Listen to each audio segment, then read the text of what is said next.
Let's discuss all of these developments with Eric Mandel. Eric is the director of the Middle East Political Information Network. Nice to have you back with us, Eric. Let's focus on what we're hearing from Senator Bernie Sanders, as Dan reported there that he said that he could use the billions of dollars in aid to Israel as leverage to combat what he called racism. The direct quote is, the United States government gives a whole lot of money to Israel, and I think we can leverage that money to end some of the racism that we've recently seen in Israel. What's your response to that? Well, I think you can understand Bernie Sanders' foreign policy by the company he keeps. You look at his head foreign policy person, Matt Duss, who has rationalized Palestinian violence. He was part of an infamous group a few years ago that called Israel Firsters, the dual loyalty charge, which was anti-Semitism. He has wanted monies to be decreased, as does Senator Sanders, to decrease to use for Palestinian economic aid.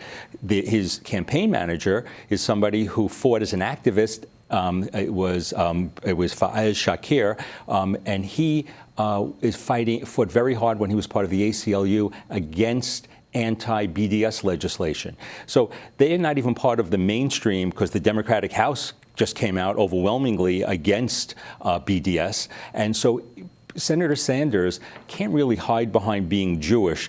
Being Jewish, you can be very anti-Israel, you can be pro-Palestinian. That's not a defense. And bringing people in that are really on the borderline, like Matt Duss, makes it very questionable about how the relationship of the U.S. and Israel would occur. It would go on after he became president. I know you say that he can't hide behind the fact that he's Jewish, but that's exactly what has a lot of American Jews concerned, that he is clearly very anti-Israel based on the comments that he's made.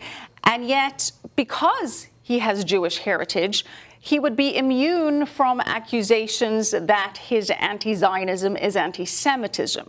What do you say to that? I go by what the State Department says is anti-Semitism. And there are things that cross lines. If you have a double standard against Israel, if you say you have to actually defend Israel's right to exist, those are things that will cross a line. But what he said were things that were moral equivalents, where he said that Saudi Arabia and Israel morally were equivalent. They're both kind of malignant countries. He used the term a corrupt, murderous regime. He compared the situation with the United States alliance with the Saudis, which he called a corrupt, murderous regime, to the one with Israel. He says that both should be open to criticism. I mean, putting aside that horrible analogy, is it fair? I mean, Israel should be open to criticism. And it is. In fact, you just open up any Israeli paper. I mean, it is a vibrant democracy, but it's obscene to compare a regime like Saudi Arabia with someplace like Israel. I think that type of rhetoric is dangerous. And I think people need to look. When I go to Congress, if I go there, I see people who are Jews and Gentiles who are members.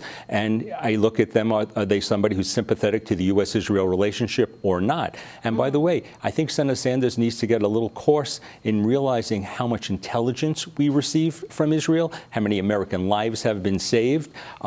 It's like having 5 aircraft carriers for America by having an Israel there. If we didn't have an Israel, we'd have to invent one. Our other allies there aren't such allies. Look at NATO and Turkey. So I think Senator Sanders is under the influence of some people that really do not have the U.S.-Israel relationship at heart.